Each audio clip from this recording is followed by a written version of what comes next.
जिस तरीके से सारी कार्रवाई कमेटी की हुई उसमें भी पार्शियलिटी की गई, उसमें इंडिपेंडेंट तरीके से सारे जो भी इनपुट्स थे उनको इंक्लूड नहीं किया गया। तो ये जो बिल है इसका हम विरोध करते हैं। It is unconstitutional and it is against the rights of minorities in this country. बिल्कुल हम लोग इसके शुरू से ही खिलाफ में थे, लेकिन जेपीसी के माध्यम से बहाना दिया गया कि हमारी बातें, हमारे जो विरोध हैं उनको भी संज्ञान में लेकर इंक्लूड किया जाएगा, लेकिन ऐसा नहीं हुआ है।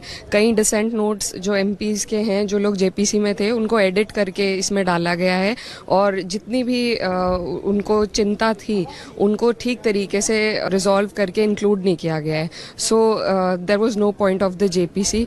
जिस वजह से जेपीसी बनाई गई थी वो वजह को पूरा नहीं करती है। जाहिर सी बात है, हम लोग सभी लोग, पूरा विपक्ष इस अनकॉन्स्टिट्यूशनल बिल के विरोध में है।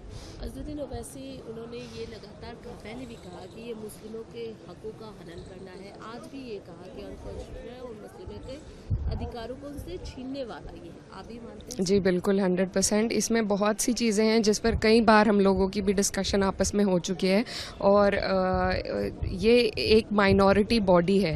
It is not for anybody else to intervene. ऐसी बहुत से संस्थाएं होती हैं, अलग अलग मज़हबों की अलग अलग संस्थाएं होती हैं जो मज़हब इंडिपेंडेंट हैं अपनी संस्थाओं को अपने हिसाब से चलाने के लिए, लेकिन सिर्फ वक्फ बोर्ड को इस तरीके से उसमें अपनी टांग अड़ाकर और उनकी राइट्स को छीनना वो बिल्कुल गलत है।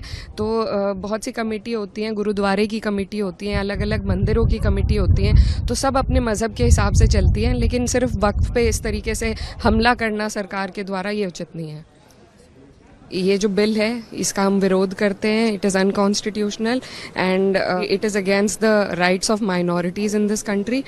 बिल्कुल हम लोग इसके शुरू से ही खिलाफ में थे, लेकिन जेपीसी के माध्यम से बहाना दिया गया कि हमारी बातें, हमारे जो विरोध हैं उनको भी संज्ञान में लेकर इंक्लूड किया जाएगा, लेकिन ऐसा नहीं हुआ है।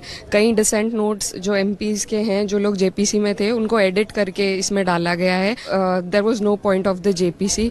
जिस वजह से जेपीसी बनाई गई थी वो वजह को पूरा नहीं करती है। जाहिर सी बात है, हम लोग सभी लोग, पूरा विपक्ष इस अनकॉन्स्टिट्यूशनल बिल के विरोध में है।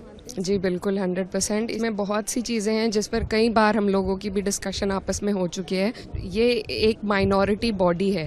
It is not for anybody else to intervene. ये अलग अलग मज़हबों की अलग अलग संस्थाएं होती हैं जो मज़हब इंडिपेंडेंट हैं अपनी संस्थाओं को अपने हिसाब से चलाने के लिए, लेकिन सिर्फ वक्फ बोर्ड को इस तरीके से उसमें अपनी टांग अड़ाकर और उनकी राइट्स को छीनना वो बिल्कुल गलत है। बहुत सी कमेटी होती हैं, गुरुद्वारे की कमेटी होती हैं, अलग अलग मंदिरों की कमेटी होती हैं, तो सब अपने मज़हब के हिसाब से चलती हैं, लेकिन सिर्फ वक्फ पे इस तरीके से हमला करना सरकार के द्वारा ये उचित नहीं है।